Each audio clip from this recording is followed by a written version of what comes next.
I'm really looking forward to filming some adventures on this BMW R1250RT, which I bought a couple of months ago.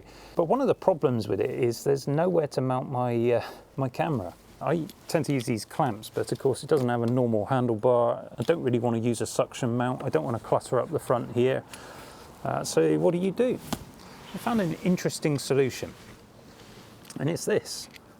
Basically, you replace the bolts that go into the end of the handlebars, and you end up with this bit that sticks out that you can then mount your camera to. But of course, you can use a RAM mount. You could mount your mobile phone. You could mount whatever you like to the bike.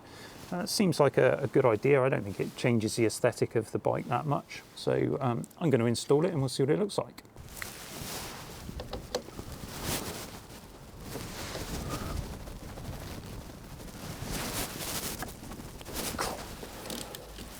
Wow, that's tough.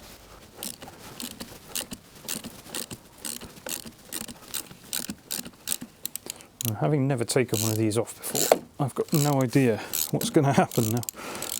Is the handlebar going to fall off?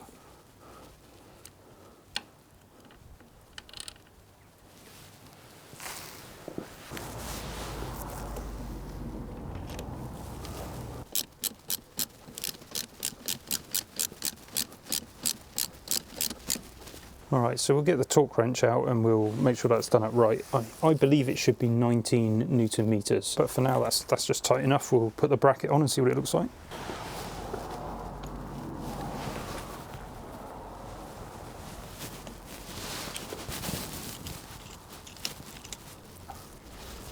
Yeah, seems okay. As always, these things aren't very easy to tighten up. You need a bit more leverage than is provided here by this wing nut. But overall, I think that's going to work. The only way to find out is to get it out on the road and try it. Right, so let's see how the bracket performs. You actually find me now on Exmoor. I've come quite away from home, and actually it's been a few weeks since I recorded the first part of this video, so if I repeat myself, I apologise.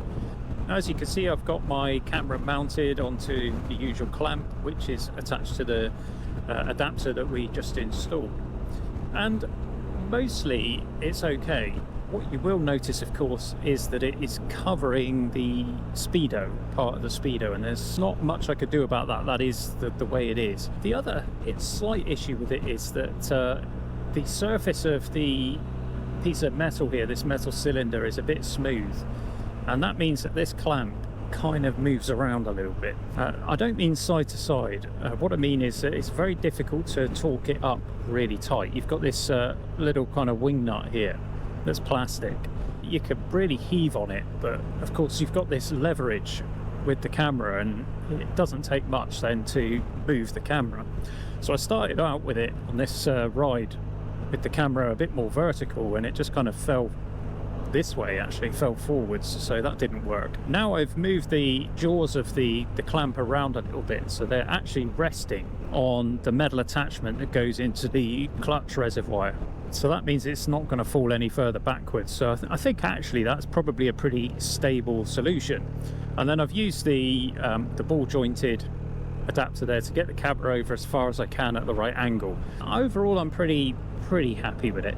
One of the great things with this bike is that you can choose to have on the display here in the middle, you can choose to have a digital version of the speedo. So I could use that. I can know how fast I'm going, no problem.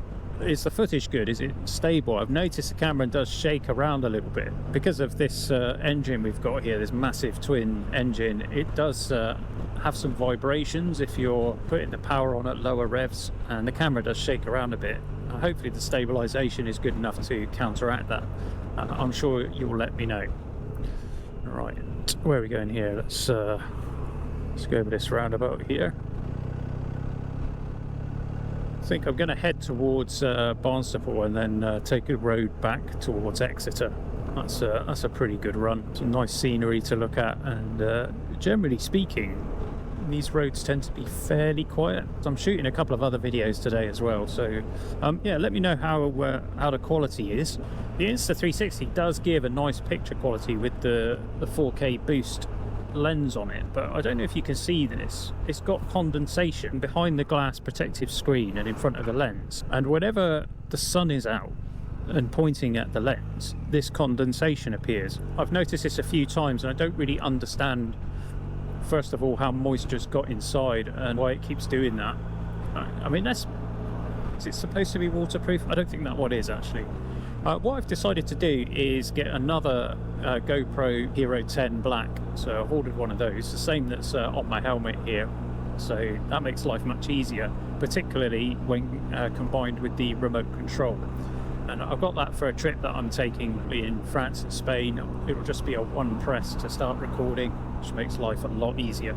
And then that frees up the Insta360 to go on the back of the bike as a 360 cam. Just makes it all a bit more interesting for you guys watching, I guess. But I like to do things right, so I'll continue investing in the hope that folks will subscribe and support the channel. Anyway, so coming back then to this bracket that we've installed, I think value for money, very good. It's been on the bike for a few weeks and I haven't had any issues at all. Not that I would expect to have any issues. But if you were going to use something like this to mount a mobile phone, just be aware that it's going to cover part of your dash.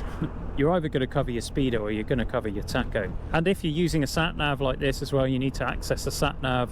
It might get in the way. I guess if you're mounting a mobile phone, maybe you're not using a sat nav, I don't know. It's an interesting solution. I like the fact that I could, if I wanted, just take it off. I could move it over to the other side. I guess one good thing is that with the big screen on the RT here, the camera is kept out of the wind. There's not a huge amount of wind blast that I could feel around the camera. So maybe that helps with the shaking a little bit as well. Maybe it helps with noise. Perhaps I'll get some usable audio off the camera, who knows. I might need to find some sort of solution to maybe some slightly tacky tape or something to wrap around the end there to make it a bit more grippy. But other than that, it's a pretty good product for the price. What more can you expect? And a decent solution. I guess the other possibility that I could have looked at is a ram mount that would go on top of the clutch reservoir or the brake reservoir. It's just a metal plate, but I didn't think they looked very good, so I decided not to go with that particular choice. Anyway, that's it then. I'm quite happy with that, so we'll finish this video here. Thanks, of course, for watching, and see you next time. CG Rides. My life, I've got the world's itchiest nose. Oh, the relief. Sweet relief. Why does that always happen? Oh.